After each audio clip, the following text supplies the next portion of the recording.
Busco un lugar para vivir y descansar, donde no hace falta ni llamar. El mensaje de hoy se titula No nos podemos callar. Nosotros, como verdaderos discípulos de Jesucristo, tenemos la responsabilidad y la obligación de proclamar el Evangelio de salvación a todas las personas que nos rodean. No nos podemos callar. En Romanos capítulo 10, versículos del 11 al 15, Pablo expone lo siguiente: pues la Escritura dice, todo aquel que en él creyere no será avergonzado, porque no hay diferencia entre judío y griego, pues él mismo que es Señor de todos, es rico para con todos los que le invocan, porque todo aquel que invocar el nombre del Señor será salvo. ¿Cómo pues invocarán a aquel en el cual no han creído? ¿Y cómo creerán en aquel de quien no han oído? ¿Y cómo oirán sin haber quien les predique? ¿Y cómo predicarán si no fueren enviados? Como está escrito, cuán hermosos son los pies de los que anuncian la paz, de los que anuncian buenas noticias. Hermanos, las Escrituras afirman que todo el que confíe en el Señor jamás será defraudado, porque para Dios no hay diferencia entre las personas. Todos tenemos el mismo Señor, quien responde con generosidad a todos aquellos que le invocan y claman pidiendo su ayuda. Las Escrituras declaran que también todo el que invocare el nombre del Señor será salvo, se salvará. Luego Pablo lanza una batería de preguntas. ¿Cómo pueden invocarlo para que los salve si no creen en él? ¿Cómo pueden creer en él si nunca han oído de él? ¿Y cómo pueden oír de él a menos que alguien se lo diga? ¿Y cómo irá alguien a contarles sin ser enviados? Por eso las Escrituras dicen, qué hermosos son los pies de los mensajeros que traen las buenas noticias del Evangelio de Jesucristo, el Evangelio de salvación. De ahí la necesidad que nosotros que hemos sido escogidos para esto, no nos podemos callar. Además somos bienaventurados, felices, dichosos y bendecidos cuando lo hacemos. En Lucas capítulo 19 versículos 37 al 40 vemos a Jesús en su entrada triunfal a Jerusalén, siendo aclamado por sus discípulos y respondiendo a los fariseos que le pedían les hiciera callar.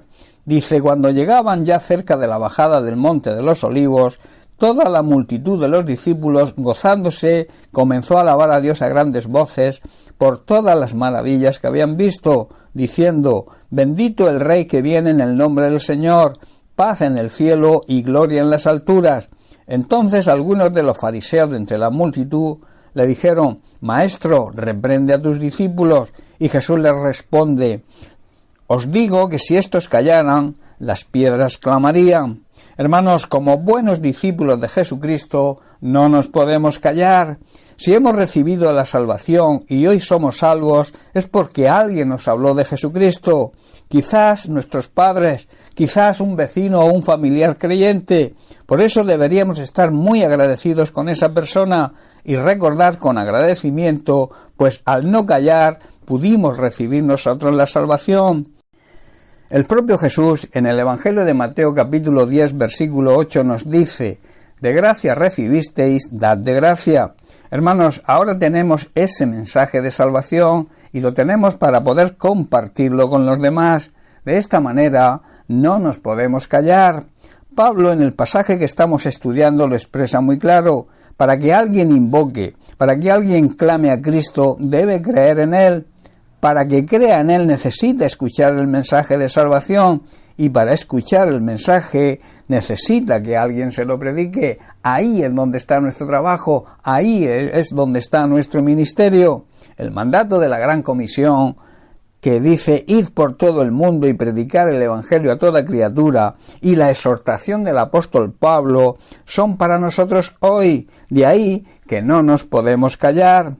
Hay que compartir lo que Jesús hizo y lo que Jesús enseñó, y para ello debemos utilizar todos los medios a nuestro alcance, como son las nuevas tecnologías digitales, redes sociales y demás.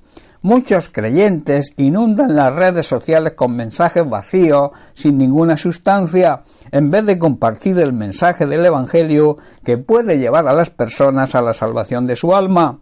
Jesucristo vino para ofrecer la oportunidad de salvación a toda la humanidad. Por este motivo, no nos podemos callar esta verdad y esta realidad. Debemos ser mensajeros del Evangelio, mensajeros de la palabra de Dios y sobre todo de la verdadera palabra de Dios sin adulterar. Ser mensajeros de aquello que creemos, ese es nuestro trabajo. Nosotros no vamos a convertir a nadie, es el Espíritu Santo el que termina el trabajo, convenciendo a las personas de su pecado y llevándolos a los pies de Cristo para que rindan sus vidas a Él. En el capítulo 3, versículo 17 de Juan, el propio Jesús lo expresa así: porque no envió Dios a su Hijo al mundo para condenar al mundo, a las personas que habitan en este mundo, sino para que estas personas sean salvas por medio de Él. Por eso no calles, habla y permite que muchos puedan recibir la salvación que Cristo ofrece y que ganó muriendo en nuestro lugar en una cruz por amor a nosotros. Bien, pues hasta aquí el mensaje de hoy. Que Dios te bendiga. Un abrazo.